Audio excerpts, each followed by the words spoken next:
안녕하세요. 오늘도 사연살롱을 찾아주셔서 감사합니다. 얼마 전에 재혼한 40대 여성이에요. 몇 년 전 인기를 끌었던 드라마에서 때로는 잘못한 기차가 목적지에 데려다준다는 대사가 나오더라고요. 하지만 제가 인생을 살아본 결과 기차를 잘못 탔을 땐 지체 없이 내려서 갈아타는 게 정답이었어요. 잘못한 기차는 큰 이변이 없는 한 원래 내 목적지가 아닌 엉뚱한 곳에 내려주기 마련이니까요. 한때는 대체 내가 전생에 무슨 죄를 지었길래 이렇게 핍박받고 살아야 하나 한탄하던 시절이 있었어요. 조금만 용기가 있었더라면 당장 집을 뛰쳐나와 제 인생을 살았겠지만 그때는 그럴 용기가 없었어요. 제가 가진 게 너무 없는 사람이기도 했고 오랜 시간 남편과 시댁 식구들한테 주눅들어 살다 보니 자존감이 바닥을 치던 시기였거든요. 하지만 막상 저지르고 보니 지옥과 천당은 종이 한 장 차이더라고요. 그 얇은 막을 뚫지 못하고 숨죽여 살았던 시간이 억울할 뿐이었죠.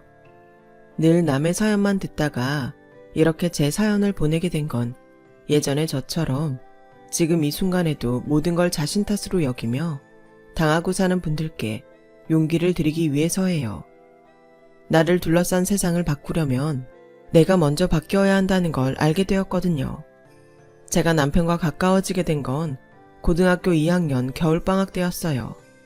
10수년간 동네 오빠 동생으로 얼굴만 익히고 살다가 오빠가 명문대에 합격해 제 과외 선생으로 오게 되면서부터니까요. 오빠는 아들만 내신 집의 장남이자 가장이었어요.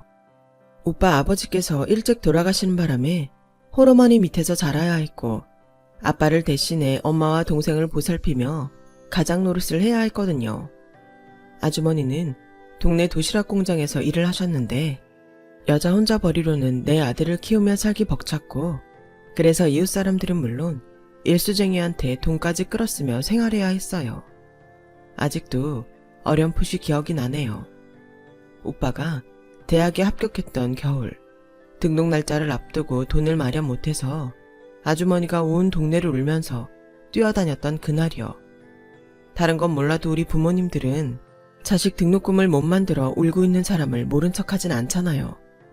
평소 노랭이로 소문났던 일수 아줌마도 그땐 거금 50만 원을 선뜻 내놨어요. 딴 건 몰라도 자식 새끼 공부는 시켜야지. 안 그래? 내 새끼는 돈을 그렇게 쏟아부어도 못 들어가는 서울대를 지 혼자 힘으로 붙었는데 돈 때문에 못 가면 얼마나 가슴에 한이 맺힐 거야.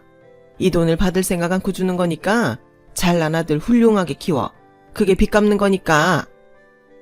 일수 아줌마의 뜻밖의 행동에 동네 사람들도 하나둘 지갑을 열기 시작했고 슈퍼 아저씨, 철물점 아저씨, 수선집 아줌마 등 거의 대부분의 동네 사람들이 십시일반 모아 부족한 등록금을 채워주었어요. 저희 집도 그중 하나였죠. 그 덕에 오빠는 무사히 등록 마감일날 입학 등록을 할 수 있었고 우리나라 최고 명문대에 들어갈 수 있었어요. 아무리 세상이 각박하다고는 하지만 그래도 인정이 있던 시절이었죠. 대학에 등록을 한 오빠는 입학 전까지 조금이라도 벌 생각에 가해자리를 알아보기 시작했어요. 어릴 때부터 동네 신동으로 유명했던 오빠라서 가해자리를 구하는 건 그리 어렵지 않았어요. 저희 엄마만 해도 오빠한테 제 과외를 맡기려고 롤케이크까지 사들고 집에 찾아가 부탁할 정도였으니까요.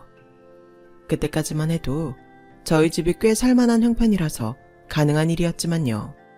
오빠는 곱상한 얼굴과는 달리 공부를 가르칠 때는 가차 없는 사람이었어요. 얼마나 독하게 가르치는지 학원에서 반년은 좋게 들어야 뗄 수 있는 문법책을 한 달 만에 뗄 정도였거든요. 그것도 대충 훑기만 하는 게 아니라 툭 치면 입에서 줄줄 나올 정도로 독하게 뗀 거였어요. 눈으로 읽었다고 내가 안다는 착각은 하지 마. 읽은 건 내게 아니야. 네 머리에 저장돼 있는 게 네 거지. 그러니까 이해가 안 되더라도 일단 외워. 외워놓고 문제를 보면 그땐 답이 알아서 문법에 채워질 테니까. 공부는 머리로 하는 게 아니라 노력으로 하는 거야. 부모님이 힘들게 벌어서 과외까지 시켜주시는데 너도 보답은 해야지. 어쩌면 그 예쁜 입으로 교과서 같은 소리만 줄줄 하는지 그땐 솔직히 재수가 없었어요. 그래서 싫은 소리 안 들으려고 죽어라 공부하긴 했었죠.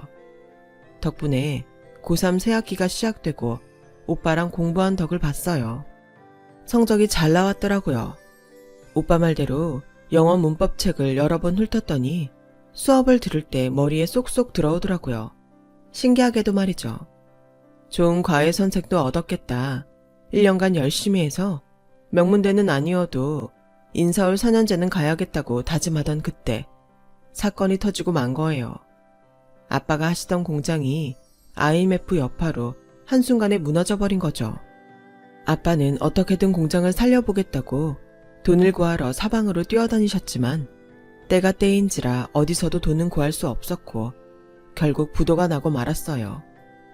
하루아침에 전 재산을 잃은 아빠는 그 충격으로 쓰러지셨고 기적을 바라는 우리 가족의 소망도 뒤로 한 채 세상을 떠나고 말았어요.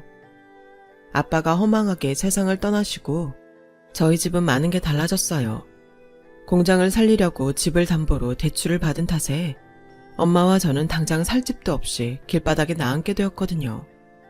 친지분들께 사정을 말하고 돈을 융통해 보려고 했지만 저희 집이 망했다는 소문이 돌아서 그런지 아빠 장례식에도 오지 않더라고요. 저희 집이 잘 살 때는 문턱이 닳도록 드나들던 사람들이 말이에요. 거기다 더 충격적인 건 친할머니의 말이었어요. 혹여 함께 살자는 말은 하지 마라. 내 아들이 싸늘한 주검이 되도록 너는 도대체 뭘 한 거냐? 잘난 남편 덕에 호강하고 살더니 네 남편이 저리 되도록 뭘 했냔 말이야. 사방 잡아먹은 며느리 난 필요 없다. 태를 이을 아들도 하나 못 낳은 주제에 늙은 시부모 집에 들어와 살겠다는 염치 없는 소린 하지 말거라. 내 아들도 죽은 마당에 더는 너랑 네 딸 볼 생각도 없다. 애초에 친가에 들어가 살 생각도 없었지만 남편 잃은 며느리와 손녀딸 앞에서 모진 말만 퍼부어대는 모습을 보니 엄마도 저도 정이 똑 떨어졌어요. 결국 외가에서 어렵게 마련해준 약간의 돈으로 월세방을 얻어 엄마랑 저는 이사를 했어요. 제가 고3이라 엄마는 우리 집에서 가까운 곳에 방을 얻었고 저는 다니던 학교를 계속 다닐 수 있었어요. 집이 그렇게 되고 나니 더는 과외를 받을 형편이 안 돼서 오빠한테 과외를 그만두게 됐다고 말했어요. 그랬는데도 오빠가 이사한 저희 집에 왔지 뭐예요. 단칸방에 조촐한 살림 몇 가지가 다인 형편이 창피해 제발 돌아가라고 소리쳤지만 끝내 오빠는 집 안까지 쫓아 들어왔어요. 그리고는 아무렇지도 않게 상을 펴곤 수업을 하자고 하더라고요. 돈 받을 생각 없어. 그러니까 앉아. 집 망했다고 공부까지 그만둘 셈이야. 학생이 공부 안 하면 뭐 할 건데. 나가서 돈이라도 벌 거니? 그러니까 잔소리 말고 책 펴. 누가 공부 안 하겠대. 우리 집 망한 걸 보이는 게 창피해서 그러는데 오빠까지 왜 이래? 오빠가 진짜 선생이라도 되는 줄 착각하는 모양인데 웃기지 마. 오빤 고작 과외 선생이잖아. 그러니까 괜한 동정 말고 가라고. 자존심이 상해 멋대로 짓거렸어요. 그러자 오빠가 그러더군요. 고작 이런 걸로 자존심이 상한다고? 난 돈 낼 사람들이 돈 모아 등록금까지 대줬어도 하나도 자존심 안 상했어. 내가 성공해서 갚아드리면 되니까. 내가 시간이 남아 돌아서 너 싫다는 과외해주겠다고 온 줄 아니? 사람이 정이란 게 있는 거잖아. 우리 집 형편 어려워서 등록금 못 내서 걱정할 때 너희 어머님도 내 학비에 돈 보태라고 돈 주고 가셨어. 그때 받은 고마움 나도 갚고 싶다고. 사람 인생 어떻게 될지 몰라. 지금은 힘들어도 언젠가 어깨 펴고 떵떵거리며 살 날 올지 아무도 모르는 거라고. 그러니까 철없이 굴지 말고 앉아서 책 펴. 그게 지금 네가 할 수 있는 최선의 효도니까. 고작 1살밖에 차이 안 나는 오빠가 그렇게 어른스러울 수가 없었어요. 철딱선이 없던 저와는 천지 차이였죠. 오빠는 제가 수능시험을 볼 때까지 돈 한 푼 안 받고 과외를 해주었어요. 나중에 이 사실을 안 엄마가 고마운 마음에 돈 봉투를 건넸지만 그마저도 사양하곤 받지 않더라고요. 오빠 덕분에 저는 원하던 대학에 합격할 수 있었고 합격증을 받던 그날 오빠랑 데이트를 했어요. 데이트라고 해봐야 신림동 순대타운에 가서 순대볶음을 먹고 홍대에 나가 길거리 버스킹을 보고 아이 쇼핑을 한 게 다였지만 이제 갓 20살이 된 제게는 신세계나 마찬가지였어요. 오빠는 이후에도 제 아르바이트 자리도 알선해주고 오빠네 학교에 데려가 도서관과 캠퍼스 구경도 시켜주었어요. 그리곤 제 손에 커플링을 끼워주며 사귀자고 하더군요. 대학 합격과 동시에 멋진 남자친구까지 생기다니 세상 부러울 게 없었어요. 하지만 기쁨도 잠시. 얼마 뒤 오빠는 입영 통지서를 받게 되었고 사귄 지 2달도 채 안 된 시점에 오빠는 군대를 가게 된 거예요. 오빠가 훈련소로 가기 전날 저는 오빠와 함께 밤을 보냈어요. 그리고 제 인생의 불행이 시작되었죠. 오빠가 입대를 하고 100일 휴가를 앞둔 어느 날이었어요. 학교 학생관에서 친구들과 점심을 먹으려는데 그날따라 음식 냄새가 역하게 나지 뭐예요. 헛구역질을 하며 화장실로 향했는데 뒤따라온 친구가 장난으로 한 말에 저는 얼어붙고 말았어요. 야, 누가 보면 너 임신한 줄 알겠다. 그 순간 심상치 않았던 그간의 일들이 하나씩 연결되었거든요. 자주 소변이 마려웠던 것도 그렇고 10시간 가까이 자도 졸리고 피곤했던 것도 그렇고 무엇보다 생리를 안 하고 넘어간 게 제일 걸렸어요.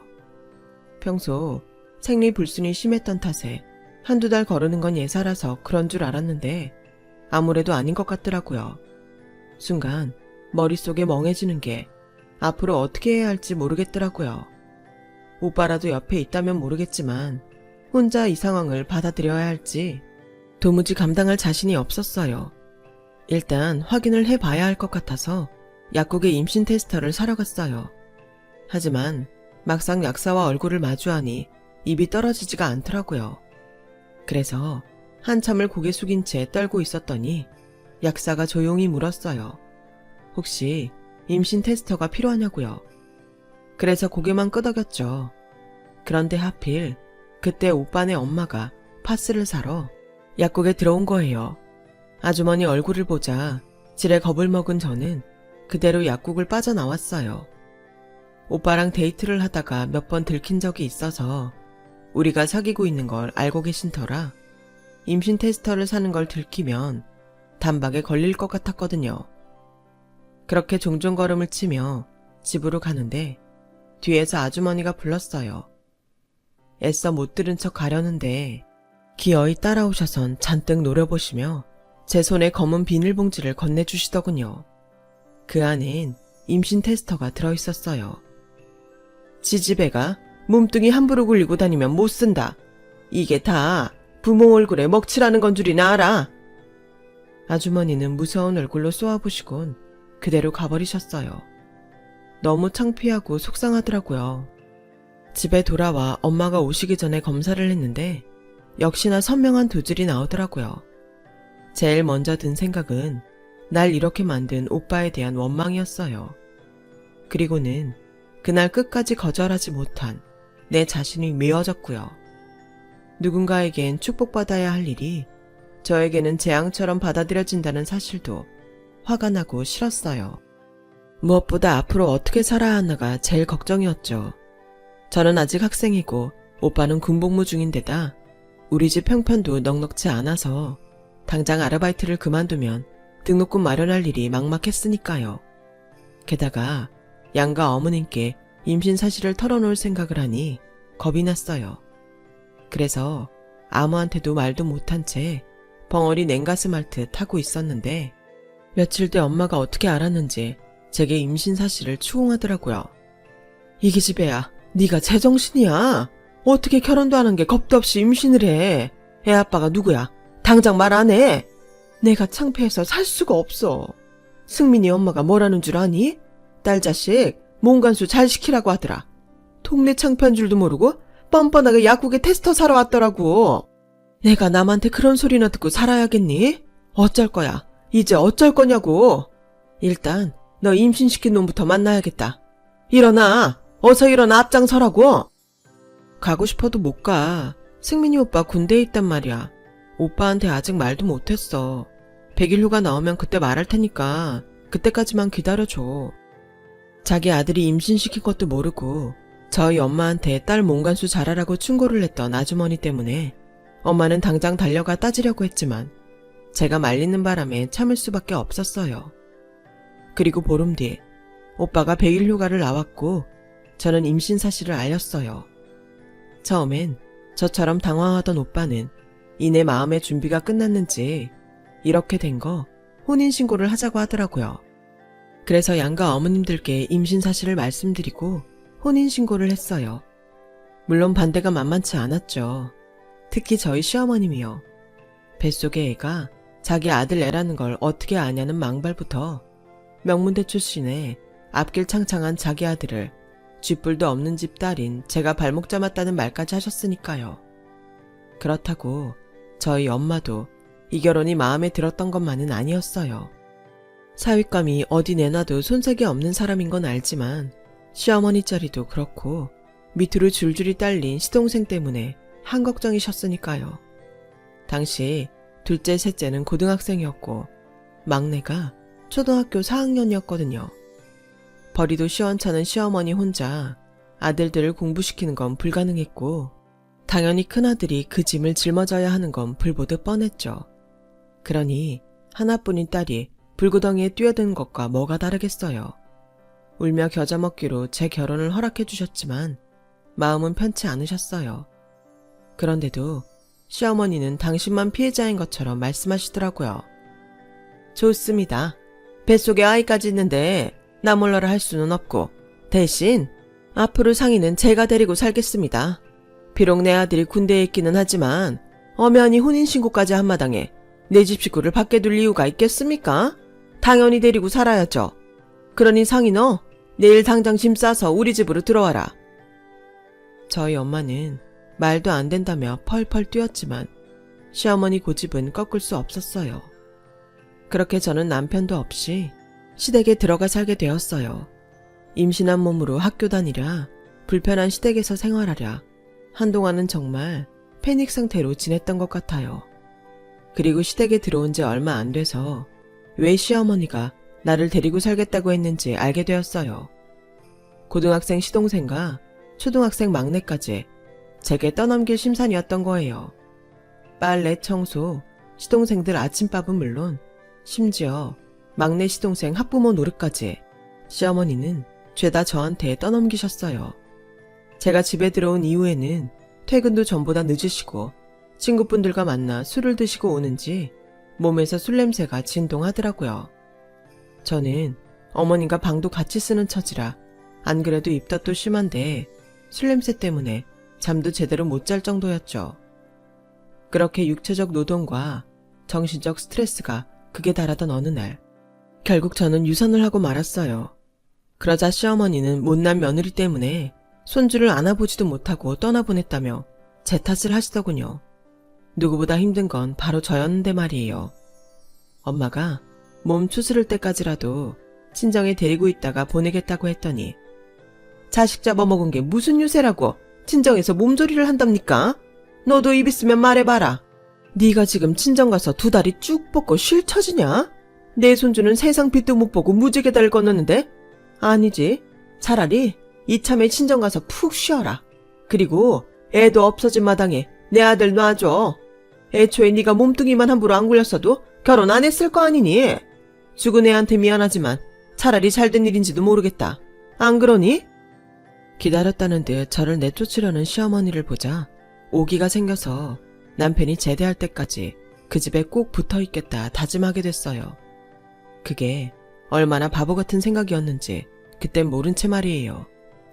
퇴원 후 시댁으로 돌아온 저는 길을 쓰고 하루하루를 버텨냈고 드디어 남편이 제대를 하게 되었어요. 남편은 집에 돌아와서도 아이 얘기는 일절 꺼내지 않았어요. 그동안 시간이 흐르기도 했고 저를 배려해 그런 거라고 생각했죠. 남편의 복학을 앞두고 우리 부부는 중대한 결정을 내려야 했어요. 둘 다 대학에 다니는 건 사실상 불가능한 상황이라 둘 중 하나는 그만둬야 했거든요. 남편은 대학만 졸업하면 취업 가능한 서울대 출신이고 저는 그저 그런 대학 출신이니 결과는 불보듯 뻔했죠. 친정 엄마는 어떻게든 등록금을 대줄 테니 졸업을 하라고 하셨지만 그럴 수가 없었어요. 제가 학업을 포기하는 건 제 등록금 때문만은 아니니까요. 엄마한테 말은 안 했지만 시동생 대학 등록금을 대야 했거든요. 거기다 생활비도 벌어야 했고요. 그래서 프랜차이즈 레스토랑에 입사 원서를 냈고 다행히 정직원으로 합격할 수 있었어요. 월급은 많지 않았지만 4대 보험도 되고 은행 대출도 가능해서 심적으로 안정이 되더라고요. 고정적인 수입이 들어오니 확실히 생활도 안정이 되어갔어요. 하지만 변하지 않은 것도 있었어요. 일 끝나고 집에 돌아가면 여전히 빨랫감과 설거지가 가득했고 내 몸 하나 가누기도 힘든 와중에도 눈앞에 산적한 집안일을 해치워야 했거든요. 집에 사람은 많은데 누구 하나 도와주는 사람은 없었어요. 남편은 강의가 끝나면 과외를 하느라 밤 11시가 넘어서야 돌아왔고 대학생 시동생은 입대를 앞두고 동기들과 술 마시러 다니기에 바빴고 고3 시동생은 학교에서 야자하느라 역시나 늦게 돌아왔고 철없는 막내 시동생은 제 앞가림도 못했으니까요. 거기다 제가 시집오고 집안 살림에서 아예 손을 뗀 시어머니는 큰아들 눈을 피해 연애를 하시느라 늘 바빴어요. 남편이 취직할 때까지만 참자, 시동생이 군대 갈 때까지만 참자, 막내 시동생 대학 갈 때까지만 참자. 늘 그렇게 참기만 하면서 살았네요.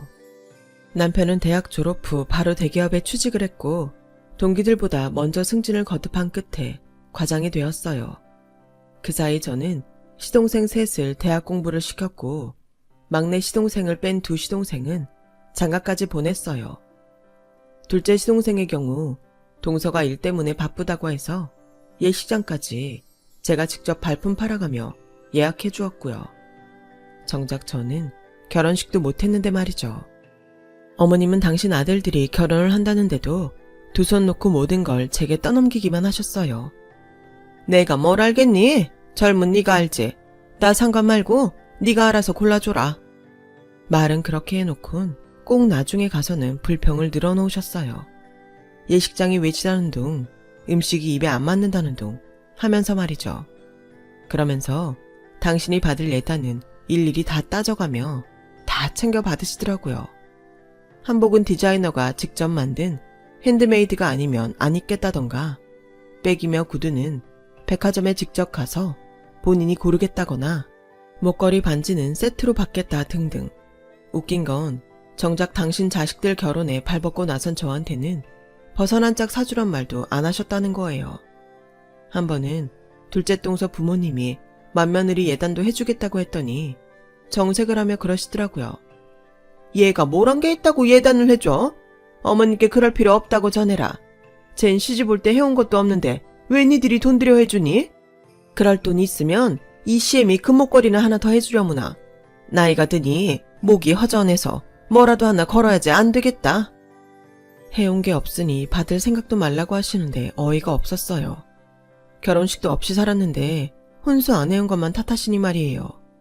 게다가 제가 이 집에 와서 해드린 건 하나도 생각 안 하시더라고요. 내가 벌어 시동생들 대학도 보내고 시동생들 신혼집 구하는데 매번 보태줬는데도 그게 다 잘난 큰아들 덕이라고만 하지 맏며느리 덕이란 소린 죽어도 안 하세요. 어머님이 이러시니 시동생들도 똑같이 저한테 받아갈 줄만 알지 고맙다는 말 한마디 없었어요. 을의 큰형수는 자기들한테 뭐든 해줘야 하는 사람으로만 알더라고요. 그건 남편도 마찬가지였어요. 연애할 때는 그렇게 다정하던 남편이 막상 결혼하고 보니 자기 엄마랑 형제들 생각만 하지 제 생각은 눈꼽만큼도 안 하더라고요.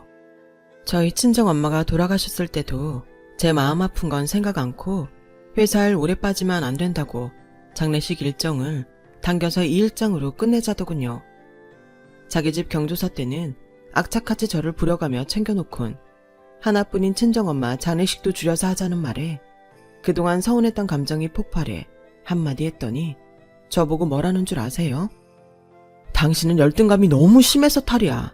상황에 따라 유동적으로 처리하자는데 매번 피해의식에 사로잡힌 사람처럼 징징거리기만 하잖아.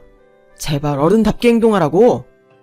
그때 어느 정도 마음속으로 남편에 대한 마음을 정리했던 것 같아요. 이 남자한테는 더 기대할 게 없다는 걸 알았거든요. 이후로는 껍데기만 부부로 살았지 속은 남남이나 마찬가지였어요.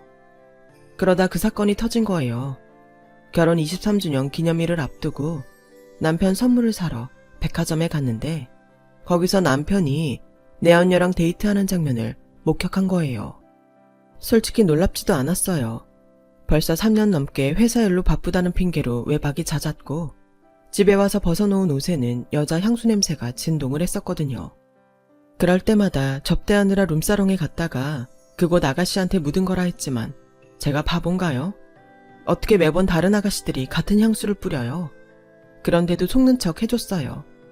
확실한 증거를 잡을 때까지는 발톱을 숨기고 있으려고요. 유명 주얼리 브랜드숍 앞에 선 남편은 진주 목걸이를 골라 내언녀 목에 직접 걸어주며 마음에 드냐고 묻더군요. 그래서 제가 대신 대답해 주었죠. 여자한테 진주 목걸이 사주면 눈물 흘릴 일이 많아진다는데 괜찮겠어? 그러자 남편이 기겁을 하더군요. 네 와이프한테는 싸구려 결혼 반지도 안 해줘놓고 내연녀한테는 값비싼 진주 목걸이도 다 사주네. 네가 이러고도 인간이니? 이 개놈의 자식아. 그러자 남편 옆에 있던 내연녀가 피식 웃으며 그러는 거예요. 이 여자가 애 핑계로 자기 발목 잡았다는 와이프야? 이렇게 무식하니까 자기가 말이 안 통해서 대화를 못하겠다고 하지. 이봐요 아줌마, 여기 공공장소야. 제발 품위 좀 지키세요. 돗대기 시장원 아줌마처럼 굴지 말고. 놀랍게도 뻔뻔한 여자의 행동에도 화가 났지만 그런 상황에도 여자의 허리를 두른 팔을 놓지 않는 남편의 행동에 더 화가 났어요. 그 자리에 더 있다가는 왠지 저만 이상한 사람이 될 것 같아서 바로 집으로 돌아왔어요. 그날 남편은 밤늦게 돌아왔고 제가 낮에 있던 일을 추궁하자 오히려 제게 화를 내더라고요. 제발 구질구질하게 굴지 좀 마. 지금껏 쥐뿔도 없는 내가 누구 덕에 동기들 누르고 승진했는 줄 알아? 계열사 회장 딸인 그 사람 덕분이야. 너 그동안 내가 벌어다주는 돈으로 사모님 소리 들어가며 살았잖아. 그럼 그 대가를 치를 줄 알아야지. 넌 잃는 거 없이 어떻게 모든 걸 다 가지려고 만들어? 긁어부스럼 내봤자 너만 손해니까 조용히 입 닫고 살든가 아니면 이혼녀로 살든가 결정해. 당신 뭐가 그렇게 당당해? 나한테 뭘 그렇게 해줬다고 간통하다 들켜놓고도 뻔뻔하게 나오냐고. 내가 그동안 네가 벌어다주는 돈으로 살았다고? 웃기지 말라 그래. 나 너랑 결혼해서 이날 이때까지 한 달도 안 쉬고 죽어라 이랬어. 네 동생들 대학 학비는 누가 댔는데? 신혼집 전세금은 누가 보탰는데? 네 돈으로 했니? 다 내가 번 돈으로 해서 보냈어. 너나 니네 집 인간들이나 이날 이때까지 내 등골 빼먹기만 했지. 나한테 해준 게 뭐 있니? 말해봐. 쥐뿔도 없는 집구석 이제 좀 먹고 살만해지니까 꼴값들 떨고 앉아있는데 야 지나가던 개가 없겠다. 네가 그 잘난 대학 나와 이 모양 이 꼴 된 거 감나무집 일수 아줌마가 알면 등록금 보태준 거 돌려달라고 할 거다. 되먹지 않은 개뼈다귀 같은 새끼야.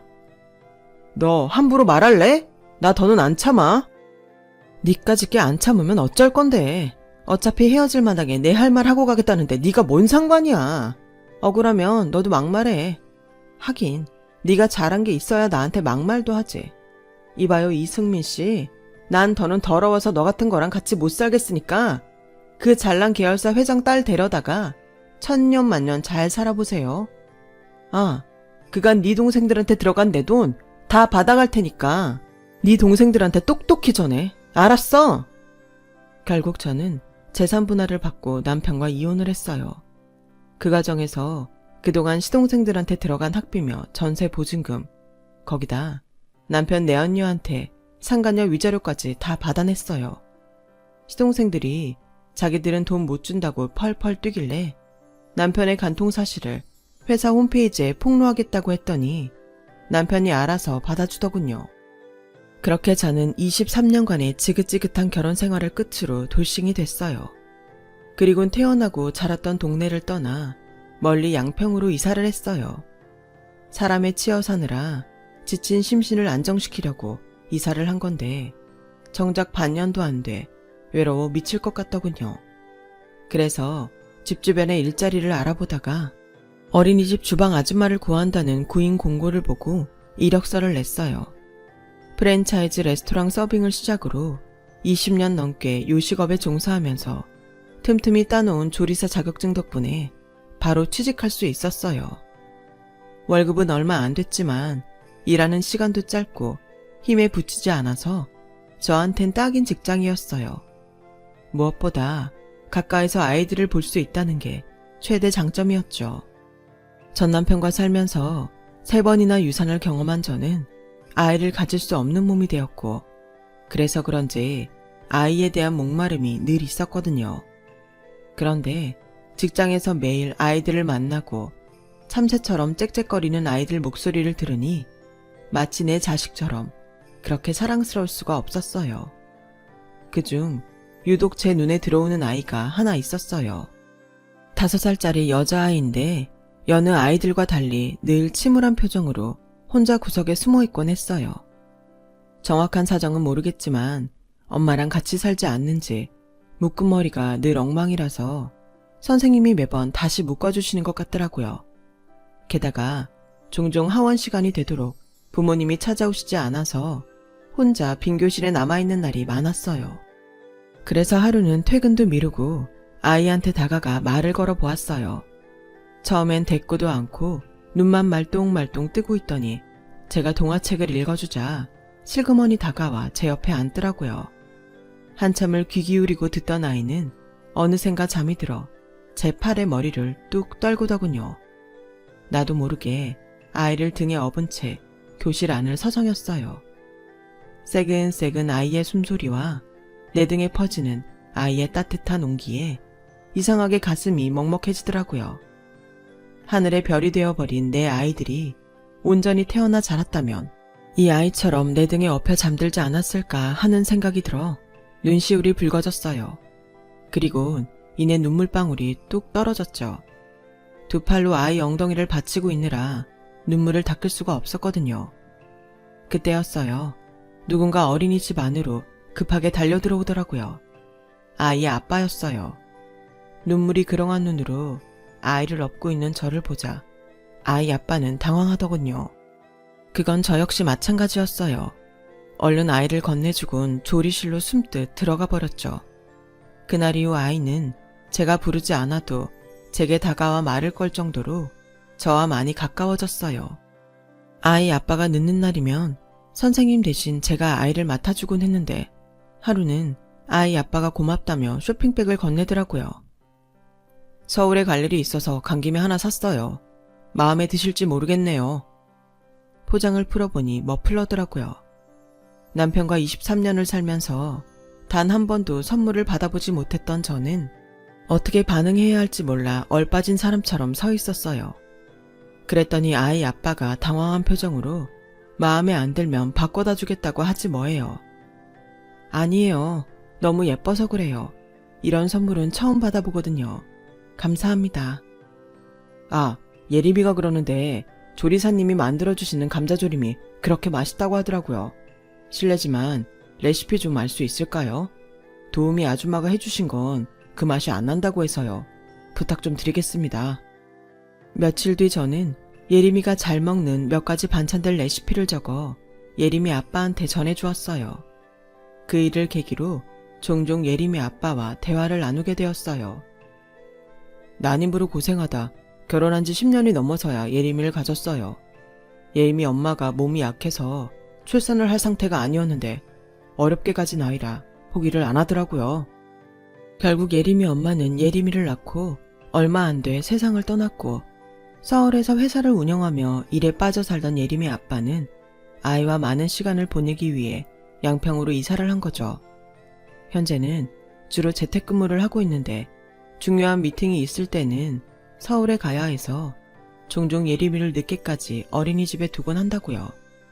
아이가 낯가림이 심해서 아이 돌보미를 고용해도 좀 저랑 같이 있으려고 하지 않아서 어린이집 원장님한테 부탁을 드렸다더군요. 저 역시 순탄치 않았던 제 결혼 생활을 숨김없이 털어놓았어요. 3번의 유산으로 아이를 가질 수 없게 된 것과 그로 인해 결혼 생활 내내 죄인처럼 살아야 했던 것까지 다요. 서로 상처가 있어서 그런 건지 예림이가 우리 둘 사이에 매개체가 되어주어서 그랬는지 예림이 아빠와 저는 마음이 잘 통했고 얼마 뒤 예림이와 함께 나들이도 다니고 집에서 함께 빵과 쿠키도 만들 정도로 가까워졌어요. 그러다 예림이 초등학교 입학을 앞두고 살림을 합치게 되었어요.